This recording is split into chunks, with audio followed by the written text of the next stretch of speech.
নমস্কার বন্ধুরা, কেমন আছো তোমরা সবাই? আশা করি নিশ্চয়ই খুব ভালোই আছো। তো আজকে আমি আবার চলে এসেছি তোমাদের সামনে নতুন একটা রেসিপি নিয়ে। তো চলো তোমাদেরকে রেসিপিটা শেয়ার করি। আজকে আমি রান্না করব আলু, কাঁচকলা আর বড়ি দিয়ে মাছের ঝোল। তো মাছের ঝোলটা আমি কিভাবে রান্না করছি তোমরা দেখতে থাকো। প্রথমেই বলি, আমি মাছগুলোকে ভালোভাবে ভেজে নিয়েছিলাম। তোমাদেরকে দেখাতে পারিনি মাছ ভাজাগুলো। আর ওই মাছ ভাজার তেল যা ছিল তার মধ্যেই আমি মাছে বড়ি দেবো বলে বড়িগুলোকেও হালকাভাবে ভেজে নিলাম। আর ওই যে তেলটা ছিল কড়াইতে, ওর মধ্যে আরেকটু প্রয়োজন মতো তেল দিয়ে আমি তাতে শুকনো লঙ্কা, জিরে, তেজপাতা ফোড়নে দিয়ে দিচ্ছি। আর দিয়ে দিচ্ছি কুচিয়ে রাখা পেঁয়াজ। এবার পেঁয়াজগুলোকে একটু ভালোভাবে ভেজে নিয়ে, তোমরা দেখতেই পাচ্ছ আমি পেঁয়াজগুলোকে একটু ভালোভাবে ভেজে নিচ্ছি। তো পেঁয়াজগুলো একটু ভাজা ভাজা হয়ে আসলে আমি আগে থেকে আলু আর কাঁচকলা কেটে রেখেছিলাম, সেগুলোকেও এবার দিয়ে দিচ্ছি ওর মধ্যে। একবারে সব দিয়ে কষতে থাকবো। তো আলুগুলোকেও দিয়ে দিচ্ছি আর কাঁচকলাগুলোকেও দিয়ে দিচ্ছি, সব একসাথেই দিয়ে দিচ্ছি। আসলে কাঁচকলাগুলো আমাদের গাছের, সেই জন্য কাঁচকলাগুলো বেশি বড় হয়নি, তো ওই জন্যে এইভাবেই কেটে নিয়েছি। তোমরা যেন কেউ হেসো না। আর এর মধ্যে দিয়ে দিলাম কেটে রাখা টমেটো, দিয়ে এবার ভালোভাবে কষতে থাকবো। এই কষার মধ্যেই আলু আর কাঁচকলা খানিকটা সেদ্ধ হয়ে যাবে।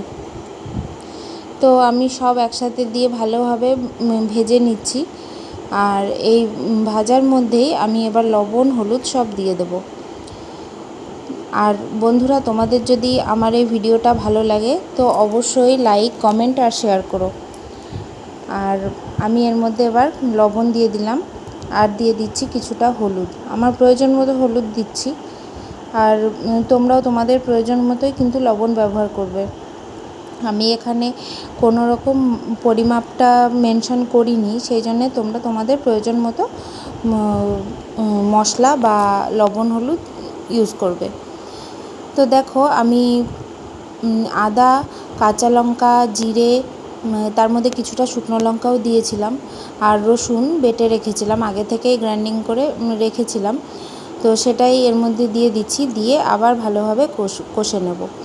তো এর মধ্যে একটু জল অ্যাড করে নিলাম। জলটা দিয়ে আরেকটু ভালোভাবে কষে নিয়ে আমি এবার এর মধ্যে বড়িগুলোকে দিয়ে দিচ্ছি। বড়িগুলোকে দিয়ে আমি আবারও একটু ভালোভাবে কষে নেব। নিয়ে তার মধ্যে জলটা দিয়ে দেব। আমার যতটা পরিমাণ জল লাগবে ততটাই দেব। দিয়ে জলটা ফুটে আসা পর্যন্ত আমি অপেক্ষা করব। আর তোমাদের কার কার আমার ভিডিওগুলো ভালো লাগে অবশ্যই কিন্তু কমেন্টে জানাবে। তো দেখো আমি এখানে আমার প্রয়োজন মতো জল দিয়ে দিলাম, দিয়ে আমি এটাকে কিছুক্ষণের জন্য ঢাকা দিয়ে রেখেছিলাম।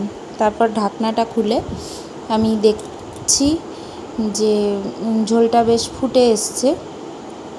এবার একটু দেখে নেব আলু আর কলাগুলো সেদ্ধ হয়েছে কিনা।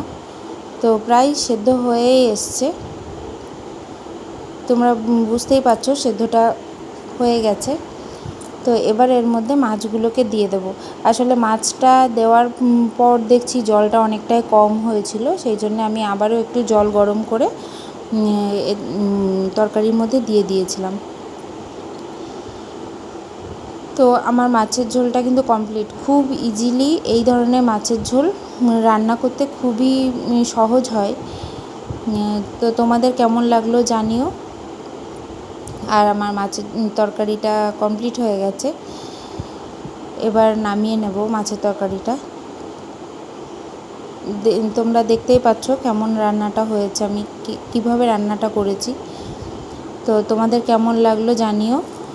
আর অবশ্যই আমার চ্যানেলটাকে লাইক করো, কমেন্ট করো আর একটু সাবস্ক্রাইব করে দিও। তাহলে দেখা হচ্ছে পরবর্তী ভিডিওতে। ততক্ষণের জন্যে সবাইকে বাই।